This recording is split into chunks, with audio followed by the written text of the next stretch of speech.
Pederastía en México, pornografía infantil. Tema a desarrollar de la clase de Univermilenio. Antecedentes históricos de la pederastía en México.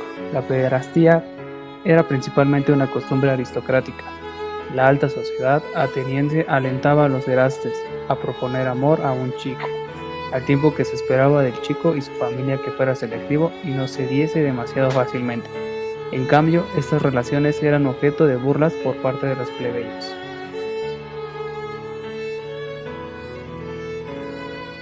¿Qué nombre recibe un adolescente en pareja pederastía en la antigua Grecia?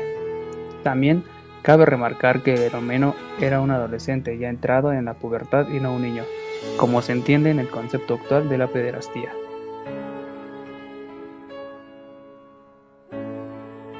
¿Y qué es la pederastía? La pederastía es una relación sexual entre un hombre adulto y un niño.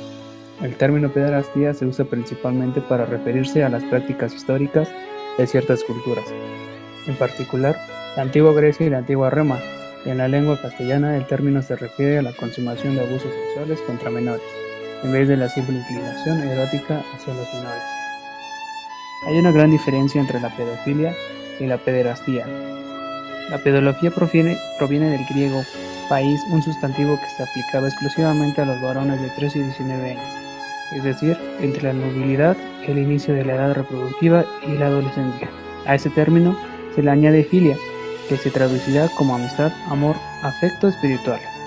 En la antigua Grecia era una práctica común que los puberes tuvieran relaciones sexuales con sus docentes. De esta forma se podían promover los lazos entre ambos, y a esto es lo que se le llama pedofilia. Los pedofilios o paidófilos, según algunos helenistas, son aquellos que gustan anímicamente de jóvenes, aquellos que se sientan atraídos por personas de mucha menos edad. A continuación, el licenciado Jaciel les seguirá con la presentación. Excelente, licenciado Diego. Bueno, en este caso hablaremos cuántos casos de pederastía hay en el mundo. En el texto calcula que el periodo de ha habido entre 2.900 y 3.200 curas pederastas, que esto indica el 2% del clero a lo largo de estos 70 años, que llegaron a abusar de 216.000 personas si sumamos los abusos en colegios, escuelas, instituciones católicas, iglesias mormónicas. El drama se eleva a 3.300 víctimas.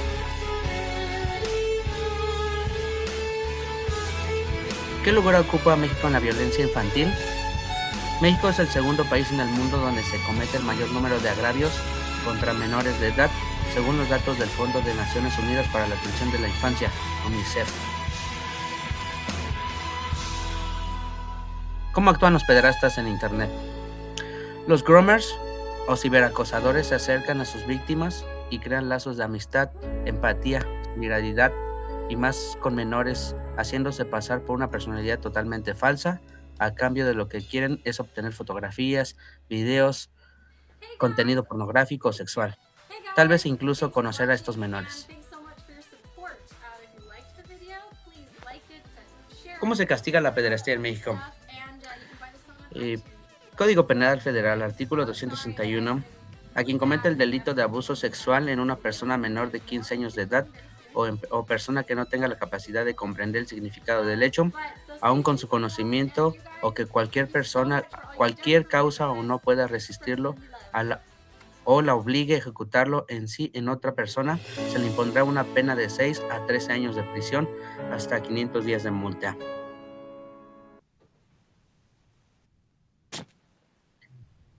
Agregando un poquito del caso de pederastía en México, tenemos unas preguntas a continuación para el licenciado Diego. Dígame,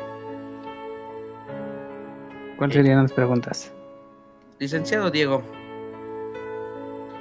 en términos generales, para usted, ¿qué es la pederastía?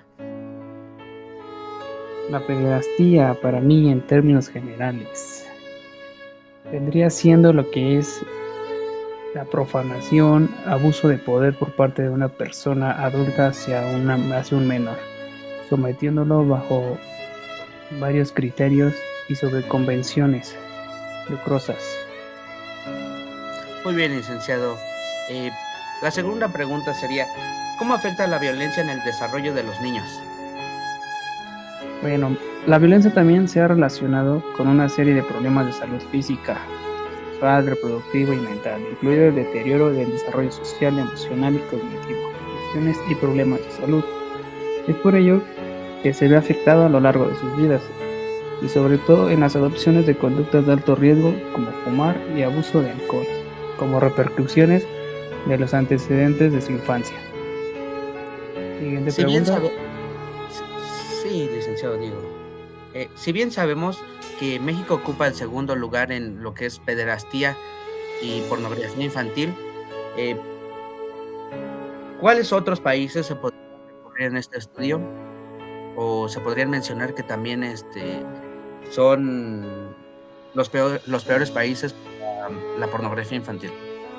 Bueno, de acuerdo a la búsqueda minuciosa, de acuerdo a las indagaciones e investigaciones del tema, los peores países del mundo para ser un niño es Sudán del Sur, con el 67.5%, Siria con el 12.1% y Sudán del Sur 2.8%, Honduras con el 35% y Venezuela con el 25%. Cabe destacar que del lado del continente americano resaltan países como El Salvador, Colombia, Brasil y Guatemala. Muy bien, licenciado Diego. Sería Bueno, todo. de acuerdo al tema de investigación, también hay otras preguntas, derivado de que la actividad va encaminada sobre saber los pensamientos de otras personas y así escuchar su propio criterio. Para usted, ¿cuál es el marco legal de la pederastía? ¿O qué artículo lo sanciona?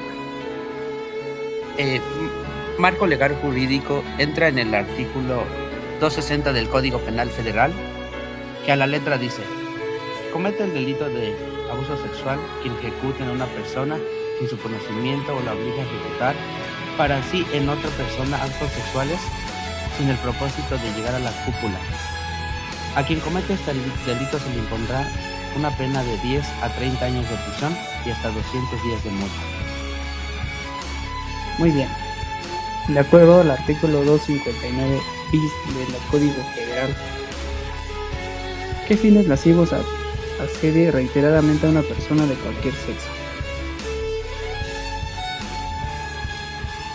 ¿Cuál crees que sea? Los fines lascivos asedia reiteradamente a personas de cualquier sexo, valiéndose de su posición jerárquica derivada de sus relaciones laborales, docentes, domésticas o cualquier otra que implique subordinación. Se le impondrá la sanción hasta de 800 días de multa. Si el hostigador fuese servidor público y utilizare los medios o circunstancias que el encargo le proporcione, además de las penas señaladas, se le destituirá del cargo y se le podrá inhabilitar para ocupar cualquier otro cargo público hasta por 1 año. Solamente será punible, solamente será punible el hostigamiento sexual cuando se cause o perjuicio o daño. Muy bien. De acuerdo a las páginas de internet, ¿usted cuál crees que sea lo más fuerte que donde se ve relacionado la pederastía, que tiene mayor relevancia? La pederastía actúa en diferentes plataformas sociales, redes sociales, marketings, pero en este caso la más importante y una de las más destacadas sería la Deep Web, que surgió gracias al laboratorio de investigación de la Marina de Estados Unidos que creó The Opinion Routing. En esto quiero decir que era un sistema secreto de comunicaciones que se encargaba de enviar datos y análisis de sistemas a través de Internet de forma anónima. Agregando un poquito, este tema ha sido un fenómeno sobresaliente en la cuestión de que ya que no contamos con ciertos tipos de criterios de privacidad en algunas redes sociales, en algunos videojuegos, en este caso por eso es un foco rojo y se podría decir como tal una red para este tipo de pederastas, ya que niños ahorita entre 7 y 10 años tienen alcance a este tipo de redes, por así decirlo. Claro. Ahora, también aunado a ello, de acuerdo a Milenio Noticias, de acuerdo a su informe del 21 de febrero del 2023, donde hace mención sobre la sentencia de 6 años a maestro de educación física acusado de pederastía en la Ciudad de México. El juez le impone una pena de 6 años de prisión, multa y pago de la reparación del daño. Estamos de acuerdo que es un daño psicológico la pederastía, mismo que no puede ser pagable con una cantidad de dinero, sino más bien tendría que ser con inhabilitación de su empleo. ¿Algo más que desea agregar? Sí, licenciado. Bueno, como tal es una pregunta para usted. ¿Cómo cree que ha afectado en cuestión global la pederastía en México? En cuestión global, bueno, creo que aquí también hace un poco México hace un poco mención sobre cómo llegó aquí en México ese tema, derivado de la Segunda Guerra Mundial, donde se traficaba a las personas, trata de personas. Por lo anterior, que de ahí se deriva esta situación y afecta bastante, toda vez que aquí en México hasta el momento se sigue habiendo desapariciones de muchas personas. De igual forma, este tema se da entre familiares, a veces no es notorio, pero siempre está presente. Para mí, a nivel nacional y a nivel universal, sí es un tema que es delicado, un tema muy importante a tratar. Muy bien, licenciado, muy bien. Para usted, ¿cuál sería su conclusión del tema para terminar con esta sesión del día de hoy? Mi conclusión del tema sería que hemos estado aduando, evitando el tema. ¿En qué cuestión? O sea, realmente para que exista como tal un castigo, una detención de esta pederastía o de estos actos ilícitos hacia los niños, pues deberíamos de ser un poquito más conscientes en la cuestión del manejamiento de las redes, de las páginas web, de la orientación hacia nuestros hijos, hermanos, sobrinos. Y como tal, pues la conclusión sería transformar como persona y hacer el cambio y no quedarnos estancados en cuestiones subjetivas, por así decirlo. Y sería terminar con todo esto de raíz, licenciado. Sí, más que nada, ¿no? Hay que resaltar los dos tipos de pederastas, que son los ocasionales y los constantes. Ya que por haciendo énfasis al primero, que son los ocasionales, pues tienen una vida cotidiana y de la nada mantienen unas relaciones sexuales con otros adultos, pero siempre hay un impulso, la atracción por los niños está presente y han cometido abuso sexual con menores en ocasiones diversas. Por otro lado, los pederastas constantes pues dedican toda su vida a ejercer abusos con menores, mantienen un sistema de vida organizado para acceder a los niños, saben dónde viven, cómo se comportan en su interacción social, es menos estructurada con adultos. Hasta aquí sería mi conclusión y mi aporte hacia esta clase. De mi parte sería lo mismo, licenciado. Muchísimas gracias.